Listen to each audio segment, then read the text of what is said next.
ब्रह्म श्रद्धेय प्रातः स्मरणीय अर्चनीय वंदनीय समस्त संत चरण रज भक्त वृंद मात्र शक्ति। वेद भगवान का कथन है, केनोपनिषद का मंत्र यह संकेत करता है, यह चेद वेदीदत्त सत्यमस्ति न चेदिया वेदीर महति विनष्टि। अर्थात मानव देह प्राप्त करके यदि कोई सत्य का साक्षात्कार कर लेता है तो समझो वह सदा सदा के लिए कृतार्थ हो जाता है। और यदि सत्य का साक्षात्कार न करके अपने दुर्लभ मानव जीवन को व्यर्थ ही मौज मस्ती मनोरंजन में व्यर्थ बर्बाद कर देता है, उसके लिए कहा गया है उसका महान विनाश हो जाता है। क्या हो जाता है? महान विनाश का मतलब क्या होता है? पुनरपि जननम पुनरपि मरणम पुनरपि जननी जठरे शयनम। अर्थात वह बार बार जन्मता मरता और माँ के गर्भ में उल्टा लटकता ही रहता है।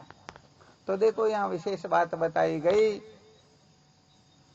यदि कोई सत्य का साक्षात्कार कर ले तो वह सदा सदा के लिए कृतार्थ हो जाता है। तो यहाँ थोड़ा विचार कर लेते हैं, सत्य का साक्षात्कार जीवन में क्यों आवश्यक है। वैसे अभी श्रवण भी कर रहे थे, आपने बहुत अच्छा भजन सुनाया था, अब हम गुरुगम आत्म चीना।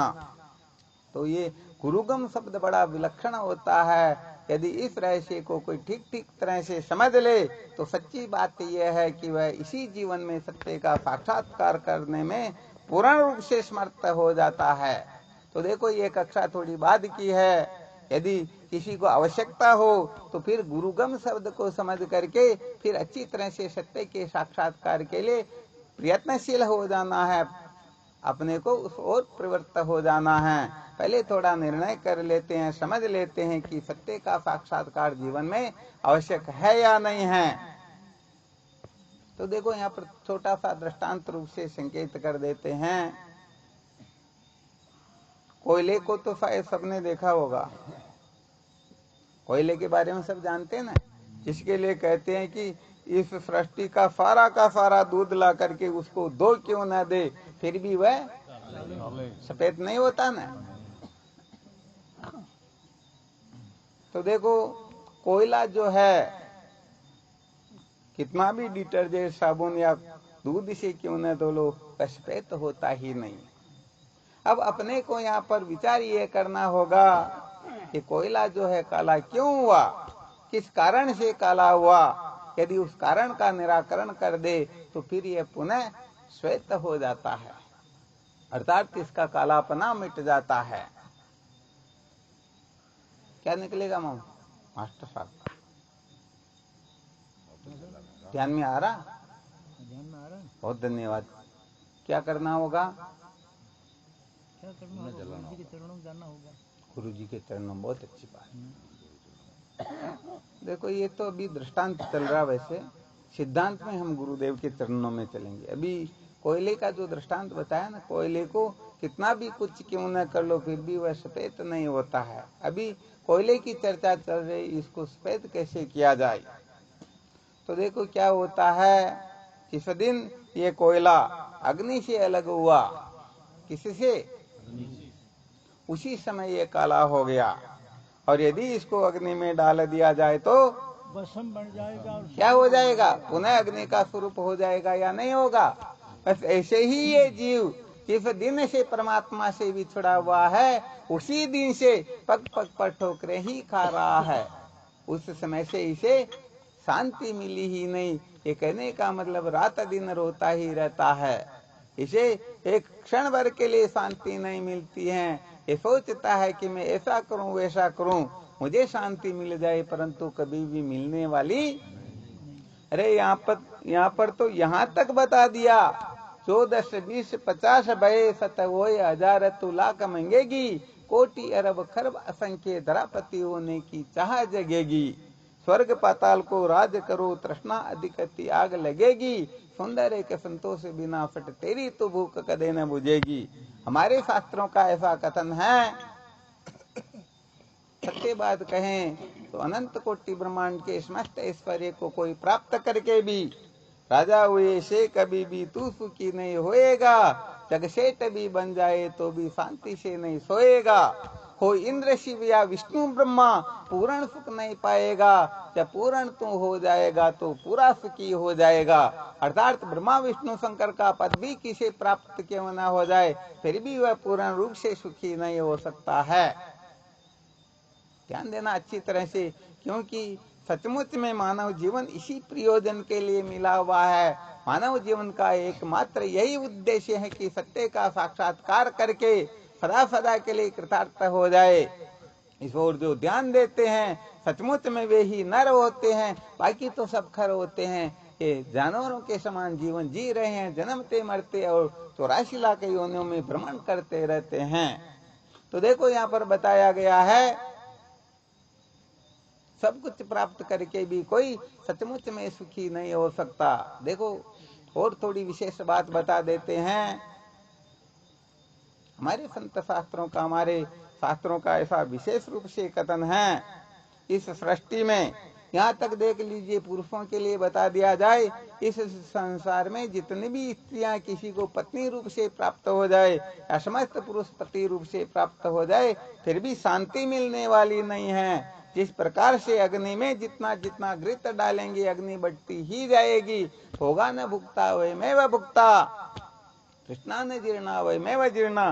भोग भोगने में नहीं आते हैं, हम ही भोगने में आ जाते हैं। ये तृष्णा बूढ़ी नहीं होती, हम ही बूढ़े हो जाते हैं। तो होता क्या है, हम असलियत को जान नहीं रहे हैं। देखो जिस प्रकार से वैशाख जेठ के महीने में भयंकर गर्मी होती, उस समय सूर्य की किरणों के द्वारा समुद्र का अनंत अनंत जल उद्घोषित कर लिया जाता है।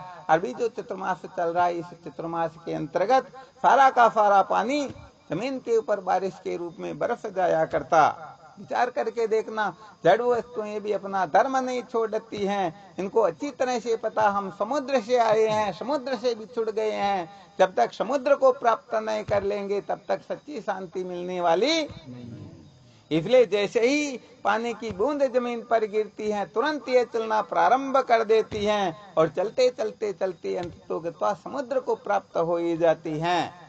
और जो ध्यान देना, समुद्र को प्राप्त न हो करके जो जल यही छोटे मोटे गड्ढे में भरा रह जाता है, समझता है कि मैंने समुद्र को प्राप्त कर लिया, बेचारे की बड़ी दुर्गति होती है। उनमें भैंसें बैठती हैं, फिर उनमें पेशाब भी कर देती हैं, कीचड़ कर देती है, बेचारा सूख करके वहीं नष्ट हो जाता है। हो जाता या नहीं हो जाता? तो देखो कितने भी दृष्टांत क्यों न दिए जाए, सब दृष्टांत यही सिद्ध करेंगे, आप में जितनी ताकत हो उतनी ताकत से किसी पत्थर को आकाश की ओर फेंकिए, बताइए ऊपर रह जाएगा क्या? अरे भाई वह पृथ्वी का अंश है, पृथ्वी के बिना नहीं रह सकता। ममे वांसो जीवलोके जीव भूत सनातन, ईश्वर अंश जीव अविनाशी चेतन अमल सहज सुख राशि। अरे जीव ईश्वर का अंश है। किसका अंश है? तो बताओ अंश जो है अंशी की ओर ही आकृष्ट होगा या दूसरी तीसरी ओर? तो हम तो कहने का मतलब पता नहीं अनंत अनंत इनको खिलौने देते हैं, परंतु सच्ची बात यह है कहीं कहीं बार इंद्र सुख भोग्यो फिर 84 पठाई, आत्म ज्ञान उदय नहीं जब तक तब तक गोता खाई, संता सत्संगत सुखदाई। अरे इंद्र का पद भी क्यों न प्राप्त हो जाए, फिर भी दुखों की निवृत्ति होने वाली है ही नहीं।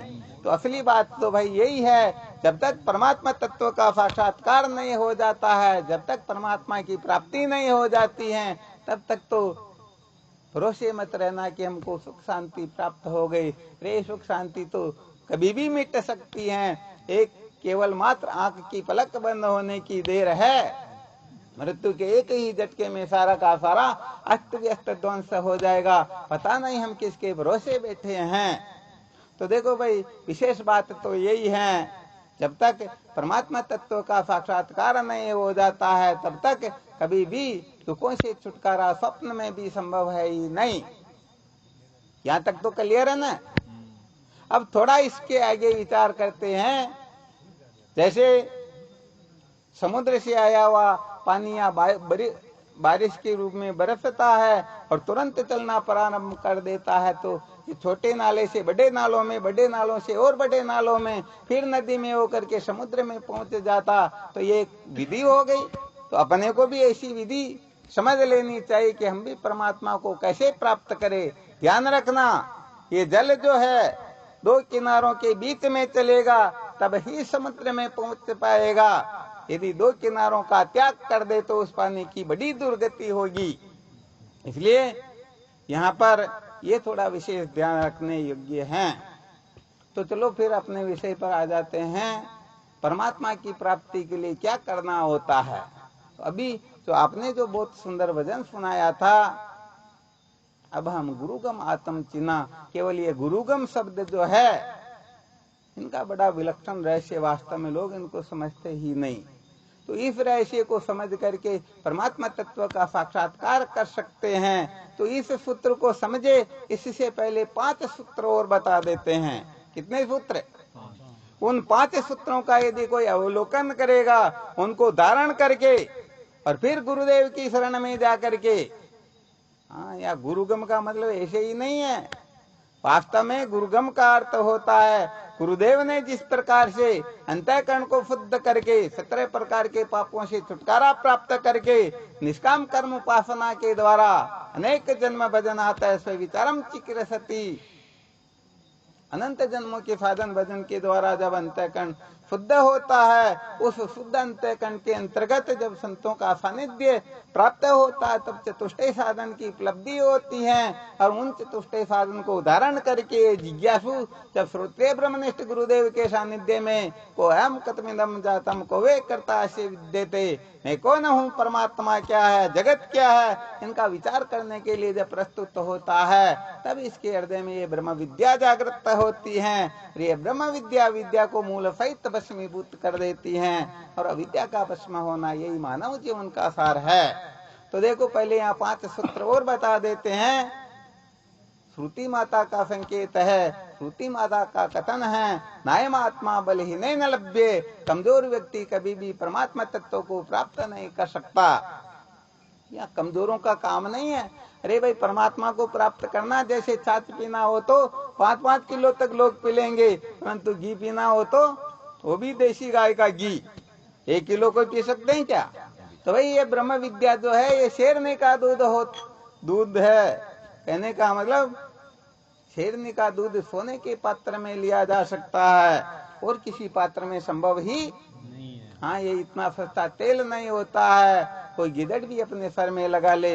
इसलिए जो गिदड़ भाव के चक्कर में पड़े हुए हैं, उनके ये समझ में आती नहीं। तो उस गिदड़ भाव से मुक्त होने के लिए हमें पहले इन 5 सूत्रों को धारण करना होता है। यदि 5 सूत्रों को धारण कर लेंगे तो समझो हम बलवान हो जाएंगे, और बलवान हो गए तो परमात्मा प्राप्ति तो समझो चुटकी बजाने में टाइम लगता, परंतु भगवत प्राप्ति में समय लगता ही, क्योंकि परमात्मा कभी अप्राप्त हुए ही नहीं। अरे तो जीव का वास्तविक स्वरूप है, आत्मा परमात्मा में अंतर होता ही नहीं।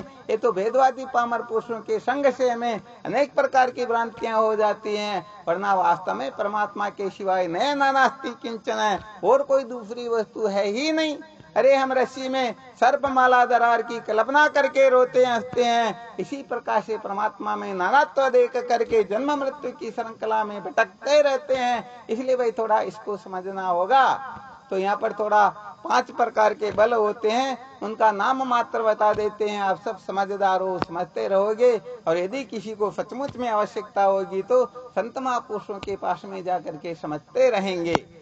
तो सबसे पहला बल होता है चरित्र बल। कौन सा बल होता है?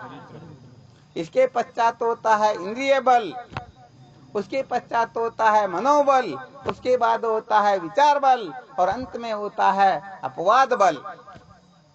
ये 5 बल जिनके पास में हो, इन 5 बलों से जो पूर्ण रूप से संपन्न हो, सचमुच में वह जन्म मरण के चक्कर से मुक्त हो सकता। यहाँ पर ऐसा नहीं कि जैसे नमक लेने के लिए तो किलो 2 किलो क्या 5 किलो ले आएंगे, परंतु सोने की दुकान पर जाकर के 1 किलो आधा किलो सोना लाना भी बड़ी मुश्किल की बात होती है। ठीक है ना? तो देखो, चरित्र बल का थोड़ा वर्णन कर देते हैं। वैसे आप सब समझते हो, ऐसी कोई बात तो है नहीं, थोड़ा परिमार्जन हो जाएगा। चरित्र बल का वैसे मोटे तौर पर अर्थ किया जाए तो चरित्र का अर्थ होता है, चरित्र बल कहते हैं अपनी पत्नी को या अपने पति को छोड़ करके किसी से भी शारीरिक संबंध नहीं रखना, अर्थात पर पुरुष व पर स्त्री के त्याग को कहते हैं चरित्र बल। क्यों? क्योंकि हमारे शास्त्रों में कथन किया गया है जो स्त्री अपने जीवन काल में 4 पुरुषों के साथ में संबंध कर लेती हैं उसे वेश्या कहा जाता है। ऐसे ही पुरुष के लिए भी समझ लेना चाहिए। हाँ, ऐसा नहीं कि उनके लिए कहा गया तो अपन कोई खुदा हो गए, हाँ ऐसी बात नहीं है। तो देखो ये चरित्र बल बहुत बड़ा खतरनाक है। देखो विचार करके यदि इस जगह कोई विजय प्राप्त कर ले तो अनेक प्रकार का ये बार बार जो चित्त चंचल होता रहता ना, पता नहीं कहाँ कहाँ जाकर के आ जाता, तो चित्त शांत होगा या नहीं होगा। हाँ, कठोपनिषद के अंतर्गत यमराज नचिकेता को यही कहते हैं, ना वीरितो दुश्चरिता ना शांतो ना समाहित ना शांत मानसो वापी प्रज्ञानेन मापनोयात। अर्थात जो पाप कर्मों से विरक्त नहीं हुआ है, जो इंद्रियों की चंचलता से अशांत है, जिसका मन शांत नहीं है, जो समाहित नहीं है, वह केवल मात्र प्रज्ञा के बल पर आत्मा तत्व को प्राप्त नहीं कर सकता है। तो शायद चरित्र बल के बारे में थोड़ा बहुत समझ में आ गया होगा। अब वैसे देखा जाए समझ में क्या है, ये तो सबके समझ में आया हुआ है। अब यदि कोई चाहे मैं स्त्री बल से मजबूत बनना चाहता हूँ, स्त्री बल को प्राप्त करना चाहता हूँ, तो थोड़ा और विशेष संकेत कर देते हैं, क्योंकि ये बात तो सभी जानते हैं, परंतु चरित्र बल में वही खरा उतर सकता है तो अपने चरित्र को नष्ट करने वाले अवगुणों से दुर्गुणों से दूर रहता है। विचार करके देखो, अभी थोड़ी देर पहले यहाँ देख रहे थे गड़बड़ घोटाला हो रहा था। अरे यदि अपन देखो आहार शुद्धो सत्व शुद्धि, आहार की शुद्धि से अंतःकरण पवित्र होता है और अशुद्धि से अपवित्र होता है। तो यहाँ पर यदि हम अपने खान पान को सुधारेंगे नहीं, देखो जीवन के अंतर्गत बहुत बड़ा सूत्र है, अपने कर्तव्य को जाने और करें कुछ नहीं तो अपने को अपने कर्तव्य का ज्ञान होना ही बंद हो जाएगा अपने को, क्योंकि हम जानते हैं कि ये करना चाहिए नहीं करना चाहिए। बहुत सारे लोगों को तो पता भी नहीं होता है और बहुत सारे लोगों को पता होता फिर भी। अब देखो कितनी बड़ी, देखो थोड़ा संकेत कर ही देते, क्योंकि हो सकता है कि नहीं बुलाएंगे और तो क्या कर सके। अब हमारे धर्म शास्त्रों का ये कथन है, अतिथि देवो भव। क्या कहा? अतिथि जो होते वो देवता के समान होते हैं। फिर अतिथियों से ऊपर कितनी कक्षाएं चलती, उनसे ऊपर कक्षा आती है संत की। तो संत जो है साक्षात ईश्वर का स्वरूप होता है, और संतों से ऊपर की कक्षा आती है गुरुदेव की। तो गुरुदेव का तो ऐसा महत्व होता है कि केवल मात्र 1 रोम जितनी जगह पर ईश्वर रहते हैं। अब ये बात संत शास्त्रों के द्वारा कथन की जाती है। देखिए गुरुदेव संत महापुरुष सब नीचे बैठे और कुर्सी पर बैठे हुए, कितना गड़बड़ घोटाला। पता नहीं कितने जन्मों के पुण्य उदय होते तब संतों का सानिध्य प्राप्त होता। और इस अभिमान के, अरे यहाँ पर तो अनंत कोटि ब्रह्मांड का रचयिता भगवान नारायण भी पता नहीं कहाँ खड़े रहते, उनकी भी गिनती नहीं होती, हमारी क्या गिनती है। तो हम समस्त पुण्यों को नष्ट कर लेते, क्योंकि चरित्र बल में समझते ही। शायद आपको सैदोबाई का दृष्टांत ध्यान में होगा। एक बार स्वयं भगवान नारायण उनके द्वार पर पहुंचते हैं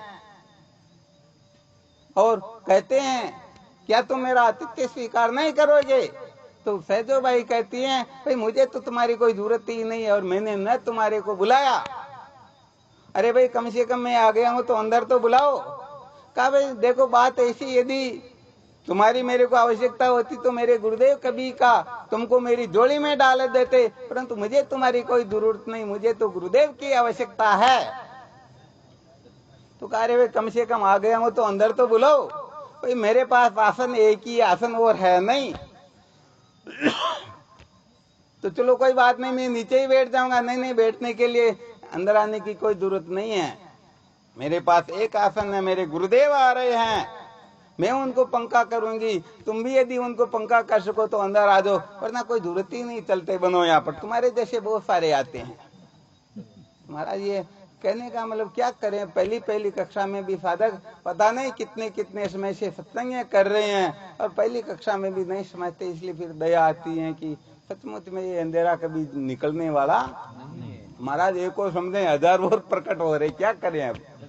हाँ, इसलिए भाई सच्ची बात तो यह है, अभी तक हम न तो पुण्य को कमाना जानते हैं, न पुण्य की रक्षा करना जानते हैं, ऐसे गड़बड़ घोटाले कर लेते हैं जिनका कहने का मतलब, किसी ने बिल्ली को मार दिया, कहा भाई जाओ गंगा जी गए, जाकर के पंडे को ही मार दिया, कितना बड़ा गड़बड़ घोटाला हो रहा। हाँ, इसलिए भाई देखो, ये छोटी छोटी बातें समझनी होगी, वरना ये तो ठीक है, गाया बजाया खल करी जाया, नहीं ताना तोड़ी, शब्द सार कुछ ग्रहण ने की दो, भक्ति की बानिया फोड़ी, मन तूने हरि से प्रीत क्यों न जोड़ी, अरे इनसे कुछ भी होने जाने वाला नहीं। 5 7 साकी कही, पद गाया 10 दोई, दरिया कारज नहीं सरे, पेट भराई होई, ये तो मौज मस्ती मनोरंजन होता है। भगवान शंकराचार्य जी महाराज विवेक चूड़ामणि में लिखते हैं, विनाया रूप सौंदर्यम तंत्री वादन सौष्टवम प्रजारंजन मात्रम तन्न सामर्थ्याय कल्पते, वाग वेकरी शब्द दरी शास्त्री व्याख्यान कौशूलम वैदुषी विदुषाम तद्वत भुक्ते न तु मुक्तये। अरे जैसे वीणा का रूप लावण्य तथा तंत्री को बजाने का सुंदर ढंग, ये मनुष्यों के मनोरंजन का ही कारण होता है। हाँ, इसे कोई साम्राज्य राष्ट्रपति का पद नहीं मिलता, ऐसे ही ये वाणी की कुशलता, शब्दों की धारावाहिकता, व्याख्यान की कुशलता, ऐसा मौज मस्ती मनोरंजन का कारण होता है, इसे भोग मिल सकता है, मोक्ष कदापि नहीं। इसलिए भाई अच्छी तरह से इन 5 बलों को समझने की कोशिश करना, इनको धारण करना, जीवन सफल हो जाएगा। वरना सच्ची बात, हम कितनी बार इंद्र आदि बन चुके हैं, चक्रवर्ती सम्राट तो कितनी बार रहे जिसकी गिनती ही नहीं है। अब ये संसार के छोटे मोटे पदों का तो कोई औचित्य नहीं होता है। तो कम से कम पहली कक्षा में LKG में तो बैठ ही जाना चाहिए। यदि बैठ गए तो जीवन धन्य हो जाएगा, और नहीं तो संसार अनादि काल से चलता आ रहा और चलता ही जाएगा। तो ये मानव जीवन जो है, मनुष्य जन्म जो है, केवल सत्य के साक्षात्कार के लिए ही मिला हुआ है। हम इस बात को अच्छी तरह से डंके की चोट पर सिद्ध करके बता सकते हैं, और किसी काम के लिए मिला ही नहीं। क्योंकि और किसी काम के लिए मिला होता तो बाकी 83,99,999 योनिया जो शेष है, उस योनियों में सारा का सारा काम। हाँ, इसलिए मनुष्य जन्म इसके लिए है ही नहीं। देखो, इसको थोड़ा सिद्ध करके बता देते, आप लोगों का चित्त लग रहा तो, नहीं लगता तो भी कभी का विश्राम कर लेते हैं। क्या होता है, जैसे हम कुत्ते को रोटी डालते हैं ना, देख लेना, हालांकि अब सब अपने को सबको अनुभव, कोई बड़ी बात तो है नहीं। जब कुत्ते को थोड़ा बहुत टुकड़ा डालते हैं तो बहुत टाइम तक बहुत सारे कुत्ते ऐसे होते हैं, उनको पता भाई ये रोटी मेरे लिए ही है, मेरे सिवाय किसी के लिए है ही नहीं। तो बहुत टाइम तक तो उनकी ओर देखेगा ही नहीं, और फिर उसको खाएगा तो आराम से पूंछ हिलाते हुए बड़े प्रेम से खाएगा। बिल्कुल ठीक बात है ना, क्योंकि उसे इस बात का निश्चय है कि ये रोटी केवल और केवल मात्र मेरे लिए ही है। अब देखो दूसरी स्टेज समझो, वही कुत्ता चुपके से रसोई में प्रवेश करके 2-4 रोटियां उठा ले, फिर वहां पूंछ हिलाते हुए प्रेम से बैठ करके खाएगा क्या? नहीं खाएगा। अरे वह कुत्ता जानता है, समझता है कि ये चोरी का माल है। तो वह रोटी को लेकर के भगता है, और इतनी दूर जाता जहां उसको कोई देख नहीं रहा हो, और फिर वहां छुप करके फिर उस रोटी को खाता है। क्या सिद्ध हुआ? जो चोरी का माल होता है उसको छिप करके खाया जाता है, और जो चोरी का माल नहीं होता वो बड़े प्रेम से खाया जाता है। ये दृष्टांत व इसको सिद्धांत में समझ लेते हैं। एक तो मानव योनि होती हैं, एक जो मानव योनि के अलावा 83,99,999 बाकी की योनियां। भगवान कृष्ण गीता में कहते हैं, ये मानव योनि को छोड़ करके बाकी जितनी भी योनियां हैं, ये सारी की सारी भोग योनियां हैं, और मानव जो है भोग योनि के साथ साथ नवीन कर्म करने का भी इसे अधिकार है। तो देखो,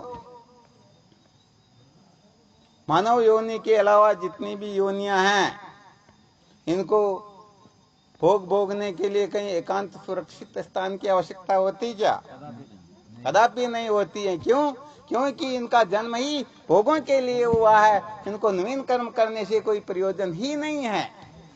तो इसका मतलब सिद्ध हो गया कि ये भोग इनके लिए ही बने हुए हैं। और मनुष्य, अरे भाई शादी वगैरह करनी बच्चों की, उनकी तो तुरंत बंगला तैयार है या नहीं, कमरे तैयार करो, ऐसा वैसा करो, छुप करके भोग रहे, तो चोरी का माल हुआ या नहीं हुआ? वास्तव में ये मानव के लिए है ही नहीं। हालांकि ठीक शास्त्रोक्त रीति से धर्म अर्थ काम का संपादन करने से चित्त शुद्ध होता है, तो अंतःकरण की शुद्धि के लिए शास्त्रोक्त रीति से विहित विषयों का सेवन करते हुए हमें चित्त शुद्ध करके आगे भगवत प्राप्ति के लिए प्रवृत्त होना है। इस हिसाब से हाँ ठीक, भूख लग रही तो भोजन कर लेते, परंतु गले में लटका ले तो बड़ा गड़बड़ घोटाला होता है। तो कुल मिलाकर के मानव के लिए यह है ही नहीं। क्योंकि कोई कह दे मनुष्य जन्म धन के लिए मिला हुआ है तो सर्प बना देते, जरूरत क्या थी मानव बनाया? खाने पीने के लिए मिला हो तो फिर भैंस बना देते, भैंस ज्यादा खाती है, अपन ज्यादा खाते हैं। कोई कहते नहीं नहीं ये तो संतानोत्पत्ति के लिए मिला, तो फिर सुअर बनाना चाहिए डायरेक्ट, या कुत्ता बना देते, एक साथ 12-12 8-8 होते हैं। तो ऐसे ही कहने का मतलब, कोई कह दे मनुष्य जन्म इसके लिए मिला हुआ है, तो विचार करके देखो 83,99,999 योनियों में जो जो काम हो जाता है, उस काम को करने के लिए मनुष्य जन्म मिला ही नहीं। सावधान हो जाना है। तो सावधान होकर के सत्य के साक्षात्कार के लिए इन 5 बलों को महत्व देंगे, धारण करने की कोशिश करेंगे, समझो जीवन धन्य होगा। तो चरित्र बल, इंद्रिय बल, मनोबल, विचार बल और अपवाद बल। चरित्र बल के अंतर्गत भी बता दिया, इंद्रिय बल के अंतर्गत शब्द स्पर्श रूप रसगंध इनका त्याग हो जाएगा। क्योंकि भगवान शंकराचार्य जी महाराज कहते हैं 5 ज्ञान इंद्रियों के जो 5 विषय होते हैं, इसी में जीवात्मा रमण करता है, और इनमें आसक्ति ही बंधन का मुख्य कारण होती है। इसलिए इनका फिर त्याग करना होता है। मनोबल में मनोराज्य का त्याग करना होता है। ये भी थोड़ा केवल ऊपरी दृष्टि से बता रहे, सूक्ष्म जब भीतर प्रवेश करेंगे तब और बहुत सारी बातें आएगी, थोड़ा थोड़ा तो समझ ही लेना चाहिए। और विचार बल का अर्थ होता है सत असत विवेकवती बुद्धि, और अपवाद बल का मतलब होता है त्यागने का सामर्थ्य।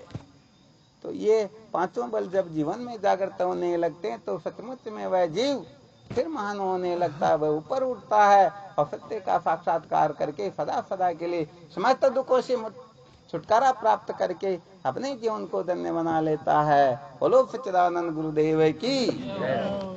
शब्द सतरस रूप रस गंधा